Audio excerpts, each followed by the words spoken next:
So we're talking about Forever, and Forever is on Netflix, and talking about the things that I kind of just want to talk about when I was watching the show. So episode 4, I really liked how the dad's head wasn't in the sand. Like, he was like, okay, here's a cucumber. You about to start doing grown people stuff because they made up again. Justin and Keisha made up for the 15,000th time, and y'all, the dad was like, you about to start doing grown people stuff.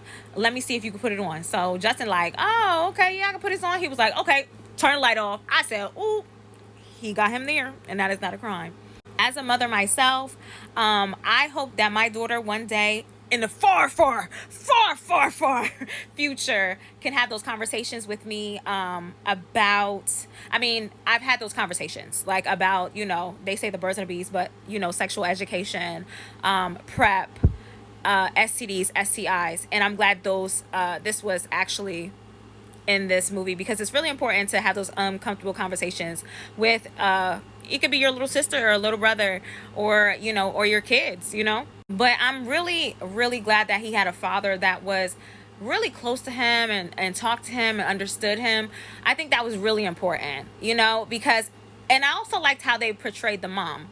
Her name was Dawn, and Wood's name was Eric, but we're going to talk about Dawn now. I like how she really did care, and she was on him. So I feel like the parents were like yin and yang, but I don't feel like she was overbearing like how people tried to make her out to be. I think she was a concerned parent. However, I do love the conversations later on where she could continuously be like, you know what, you're right. You know what I'm saying? She could step back outside of herself, even if she is angry, and be like, you know what, I did teach you that, and I respect that. Like, I love how they talk to him, I like in the episode where the mom says, you know what, Keisha, make sure you give your mom my number so we could connect. You know what I'm saying? And I also like how she told him, hey, I don't mind Keisha coming to the house, but baby, you need to bring her out on a proper date. I cannot lie. Keisha did make me mad on episode 4 when she did go to prom with Christian. Because in my head, because my frontal lobe is developed, I'm like, why would you do that? You know what I'm saying? But in her head, she felt like I didn't have no choice. I have to keep up this facade. So like, as a teenager, even though she had choices, again, she's still a kid. She doesn't really know she has choices. And because of how her mom reacted later on, and again, we're going to talk about it, I kind of understood her sentiments and how she feels like she couldn't really talk to her mom. There was this one part where Justin yelled at his little brother, and it really fucking pissed me off, because it was like, bitch, not too much, okay? We understand you going through emotional things, but the baby didn't do nothing to you. Thank you. However, I really loved how Dawn was like, I acknowledge your feelings. I know you're going through a breakup. Stay home. She didn't patronize him.